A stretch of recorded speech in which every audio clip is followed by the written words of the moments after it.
Good morning and happy Saturday. We're making this a little bit of a tradition of completely disheveled and uncoiffed before you today. Thank you. Happy Saturday. Welcome to Inside Texas Football, powered by InsideTexas.com. We appreciate you being here. We've got RT with us today, and we're going to talk about a couple things. We're probably going to talk about the title of this show, which is going to be that Fan Appreciation Day.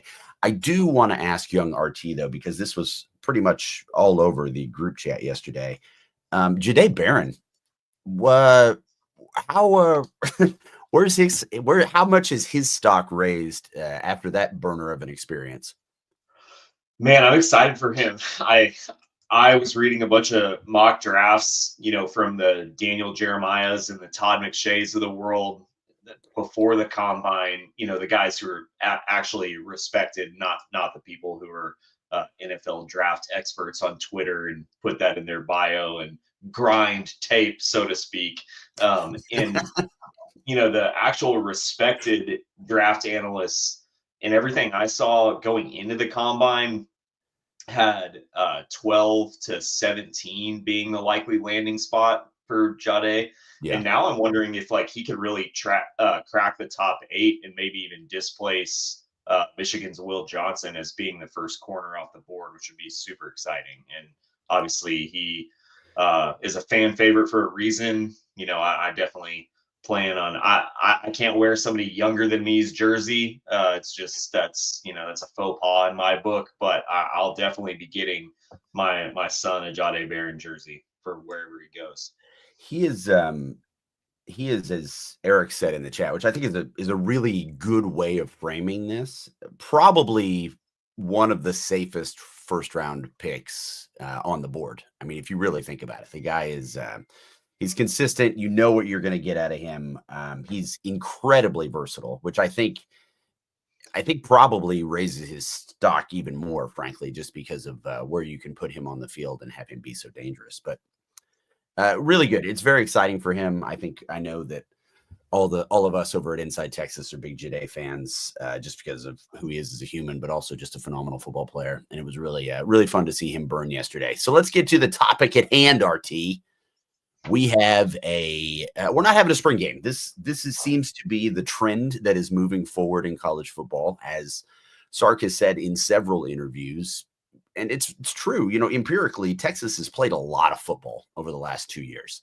And we are moving more and more toward what could be considered a professional schedule, certainly if you are a team that is making their way through the playoffs. And wear and tear is now leading into the spring. And the necessity of a spring game, I think, has also changed a lot because of getting those young guys reps. Sark seems to feel that the best way to do that is through those 15 practices. But also, I don't know if this has been your experience, RT, but it just seems to me on an anecdotal level that certainly the last 3, maybe even 5 years, I feel that a fair majority of the class is making its way to campus before spring ball. They're getting there in December. They're getting there in January. And that really affects the need of a spring game in a lot of ways of getting those guys those reps. Yeah, I don't know if there's so much a need for the actual spring game itself. I mean, I'm sure they're going to still do scrimmages like they do in fall camp behind closed doors that are basically, a game, and tell the coaches a lot more from what they need to know than an actual spring game played in front of fans. I do think that the roster might be a little bit more incomplete this year than it's been in spring games past. I think there's still a couple key positions that are going to be added in the spring portal window, which Eric Nalin has talked a lot about on Inside Texas. But I don't know how much the spring game ever served to really tell coaches very much. I think a lot of your known quantities are already who they are. I don't ever remember Bijan really playing in a spring game. Right. Last year, Quinn Ewers threw one pass and it was back at the line by Alfred Collins, and he intercepted it back for a pick six. And it was like, well, did we really need Quinn to even play? Because then Arch went out and was fantastic. And so was Trey Owens for that matter. And really all it did was maybe start the Arch versus Quinn dialogue a little bit earlier than it should have. So yeah, I don't know if it's necessary, but I don't know if it's necessary for the program. I do think it's necessary for the fans to generate excitement. So I'm glad we're getting this fan day in late April. I think that needed to happen. Yeah, I think you posted an article, I believe it was yesterday or maybe even the day before, and we got some really good feedback from the people on the board, and I want to get into that. But before we do, I think it would be appropriate if we heard from today's I'm just sponsor. going to say, guys, you probably need a fiduciary financial advisor. And I've got the guy for you. His name is David McClellan with Forum Financial. He works broadly and deeply with his clients as a financial life coach. And he should know something about coaching because he won several national championships as a swimmer for the University of Texas. He specializes in financial planning and has contributed numerous articles to Kipling on the topic of retirement tax bombs. So contact David today to be your fiduciary financial planner and schedule a 1-hour consultation to assess your financial situations. The free consultation is available, so just give him a call. The number is 312-933-8823. That's 312-933-8823. His email is also in the description below. So this was a very fun thing, I imagine, for you to write. So kind of walk us through what you were what were you thinking, RT? What was going through your mind when you did this? Really, I was just wanting to have some fun in my background in a lot of ways being creative writing. I was like, well, when CDC and Sark posted this, they said the fan day it was going to have an autograph session, it was going to have a team store, and then it was going to have much more. And in my mind, I was like, okay, well, what's much more going to entail? Let's use our imaginations. And so I think the first thing that I thought of that I thought was actually a pretty cool idea. I think yes, would this be funny for sure? But I think a 7-on-7 game, Legends and Longhorns. But instead of being like the baseball alumni game, let's put them on the same squad. And I think I said something like, let's get uh, Vince Young and Cedric Baxter in the same backfield. Let's get Arch Manning and Jamal Charles in the same backfield with Derek Johnson trying to, pull off a flag. That would be awesome. And the nostalgia would be so high in that moment. And would somebody maybe get embarrassed from either side? Sure. But I think these guys are all legends for a reason. It's not going to really hurt their long-term stock or standing with the fans or the University of Texas, other than one moment that might get talked about for a second. But I just think you make it first to 3 scores, something like that. So, you give the older guys a little bit of an advantage and they don't have to be out there, for a super long time. But I think it'd be really fun. Imagine Vince Young throwing a bomb down the sideline to Ryan Wingo. I mean, people would be pretty excited about that. It would be pretty dope. I do think that, as you're describing this, I'm just thinking of my own knees. And, I know there's a vintage on some of these players. Now, bear in mind, I mean, some of these are NFL certainly Division I athletes, probably unequivocally in much better shape than I am. I just, you get over 37 years old and you just really start worrying about hamstrings a lot. Sneezing becomes a problem. You don't want to throw out your back. I love this entire idea. I'm might question some of the mobility of some of these legends. I'm not challenging it in any way, but I would just be a little bit worried. We might need to have an orthopedic surgeon on hand. So the do or die Longhorn trivia, which is such a great idea, Archie, so good in fact that the fine folks at Inside Texas are working on maybe getting that for you fans, getting you a Longhorn trivia pub night. But I want to hear what you had to say about having a Longhorn trivia specifically in DKR, which added an element of physicality again that I think you don't usually get at a pub quiz. Yeah, absolutely. I think that maybe evens out a little bit where, somebody who's like the incel trivia guy, hey, you might know everything, but you still have to climb to the top row of the west side of DKR, which for anybody, that's a trek and that thing is steep. So you start everybody that wants to participate on the top row, and you're throwing very easy questions. What city is the University of Texas in? Austin. Okay, well, we move down a row. Who's the mascot? Bevo. Okay, move down a row again. But then as the questions start getting harder, if you get a question wrong, you have to sleep that night where you got your question wrong. You have to stew in your answer, and you just have to sleep there. No sleeping bags will be provided for you, no pillow. So hopefully you ended up on a section with a bleacher, and not a physical chair, because that's your only way that you're going to be able to stretch out. And as the questions start getting harder, you move down, and then they get really hard as we get our trivia experts when we're in the lower deck. And whoever gets the final question right, they will be sitting in their seats, which will be front row, 50-yard line seats, season tickets, at least for 1 year, but maybe it's a lifetime type thing. Well, I would imagine that the questions would have to reach a certain level of difficulty in order to guarantee a lifetime 50-yard line. Yeah, I threw in an example there. I didn't really have the time to rack my brain for extremely difficult trivia questions, but you start off with a very easy question, like who's the Longhorns live mascot? Okay, everybody knows Bevo, but not everybody knows who the first Longhorn live mascot was in the Texas football program history, and that was a dog named Pig Belmont. So that's obviously going to weed some people out, and maybe that's a type of question you get when you're in the lower deck somewhere, when you're moving down, where it's really only the worthy competition participating. Now, just in terms of physicality, why did you not have them going up the stairs? I get the view. That makes a lot of sense. But I feel like that might separate the wheat from the chaff as well. Like you going up those stairs might be a very good equalizer. Well, I think you might be asking too many questions on something that there was not that much thought put into. This Well, is look, if you're going to put pen to paper here, you're going to put those. It's binary code out into the internet. I think you need to be able to stand by your principles here, RT.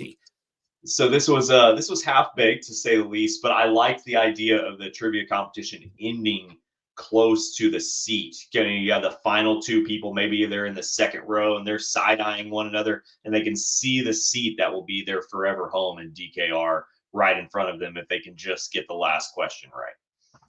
You also had an idea, and again, this becomes a bit of a physical challenge as well. And I think the beauty of this particular one is you're showcasing a poorly distributed film. I think let's just call it that, considering how epic this thing is. I don't think they really put any money whatsoever into the distribution of it, which is a bit of a shame, because it is a piece of work.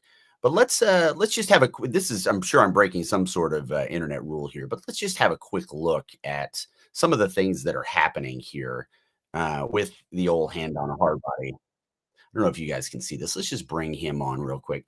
So we're following this young person, and they want to get their hand on a hard body. What does that mean exactly to you, RT? Can maintain their sanity the longest. Gee whiz, how far will we go? I'm gonna be here till I pass out. So explain to the people, what is Hand on a Hard Body?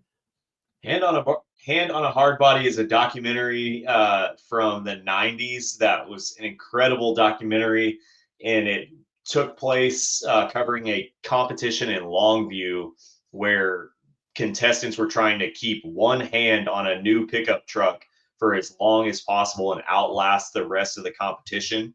And the winner would drive home in a new truck. And it's definitely worth checking out. I don't know if you can find it on Amazon Prime, but it's just an incredible documentary. I think they actually still do that competition in Longview. So I have family in Tyler. I need to go check it out sometime. And your version of this is you wanted just the hand on the big drum there. Yeah, hands on a hard Bertha. But you don't get to take Bertha home. Obviously, the band needs it. But whoever wins the competition gets to make the next hire for a coaching vacancy in the athletic department. So Okay. So the winner now, is it any role in the athletic department, or are we're blocking head it purely coach, the administrative? next, yeah, the next head coaching vacancy in one of the sports. But you can't just it has to be a legit vacancy. CDC and the new president, whoever, they still have to do the firing. But the Oh, winner of hands on a hard Bertha gets to make the next hire.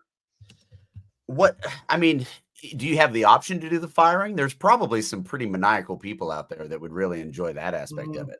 No, because then you run into like what it wants to say. You get somebody from a rival school who wants to participate in this, Oh, right. and then they're just like, "Well, I'm going to fire Sark," So Okay. I would obviously, maybe it's putting past. I shouldn't put it past an Aggie or Sooner. An Aggie winning a competition like this might be unlikely, but they might have a lot of motivation to really stick it out. So, and they're used to really goofy traditions. We were there any this sparked a little bit of conversation certainly on the board. Is there anything that stuck out to you as some good ideas from the board? One that I really liked, I can't remember who commented this, but I thought it was really funny, was a Colt and Jordan concert, where they, were both up there Okay. with, and I asked for covers or originals, and they said either. I think that was good. I think um, a Sally Brown cookie stand obviously would be nice. Yeah, the Wary Longhorn. I thought that was a great idea. The Colton Jordan concert. Um, so, We did you have see a any that you liked? well, I think the thing about this that Eric and I talked about this a couple weeks ago when there was a lot of a lot of insight was telling us that the spring game was going to be canceled. This was before obviously Sark announced it. And I think the one thing that we both felt really confident in was CDC doing something for the fans. And I just wonder with this being new, I don't know how much they anticipated this necessarily happening. To be really frank, I don't know how long they've been considering not having the spring game. It seems at least that this is a relatively recent decision. So what it would suggest to me is that they would do pretty much what they normally do, right? Have your Bevo Boulevard, maybe have Longhorn City Limits come in, have the guys sign some stuff. They're certainly going to do the gear sale, which I think is pretty obvious or On pretty that note, awesome. LT, on them signing something, the players are going to be able to sign autographs for the fans. Wouldn't it be nice for Is your there like a kids? book that you would recommend for that? Yeah, there is a book with an autographs page. It's called The Longhorn Alphabet, Texas Football A to Z. It is a children's book, perfect for an elementary school age kid who's just getting into football, finding their love of sports, fandom, the Longhorns. Maybe they're not used to how they can break your heart sometimes. It's all just, it's all good feelings, and they want to meet some of their favorite players. There's an autograph page at the end of the Longhorn alphabet. And Right. there's also a place where they can write down their favorite Texas football memories. Longhorn alphabet has everything from Earl Campbell to Xavier Worthy. It's an exciting time, and you can get it at thelonghornalphabet.com. Oh, that's great. That's what a delightful plug. Just out of curiosity, RT, what is your favorite letter of the alphabet? In the book or just in general? I think just in general that people want to know. Are you where you land on that? Let's go with T. You get a Yeah. T. Okay. No, I like that. I like that a lot. Good for you. So where they can get this at, give us that URL one more time. Longhornalphabet.com. It's also available on Amazon. It'll be available this summer at the co-op and several stores in Austin as well. It is always nice to have you on here, RT. We really appreciate you guys being here for this. The Fan Appreciation Day is a ever evolving subject. Please join us over at InsideTexas.com. It is $1 for 1 week, and there is a lot going on. As we approach the spring game, we will be having a lot of information, certainly about the spring transfer portal, which is starting to to gear itself up. The other thing here is you may have noticed at Inside Texas Football, we're starting to cover basketball. We're starting to cover baseball. There's a lot of great content for you here. So please be sure to like and subscribe. It really does help us out. We are going to put that link that RT recommended there for the Longhorn Alphabet. We'll put that in the show notes at the bottom there, give you an opportunity to go in there and get a little something for your kids. Even if you don't have kids, the art in there is pretty cool. Anything you'd like to close with today, RT? Thanking the fine people for being here on a Saturday morning, talking about fan appreciation. Yeah, I'm excited to see what else is announced. Fan appreciation. I did realize it's the same day as the Aggies will just be on the other side of 35 for the Jim Schlossnagle reunion tour. So it's going to be a big day in Longhorn sports, and we'll have all of it in Inside Texas. They do a very good job of scheduling things around this spring event, which will be April 26th for those of you playing at home. We thank you very much for being here, and we will see you later on Inside Texas Football.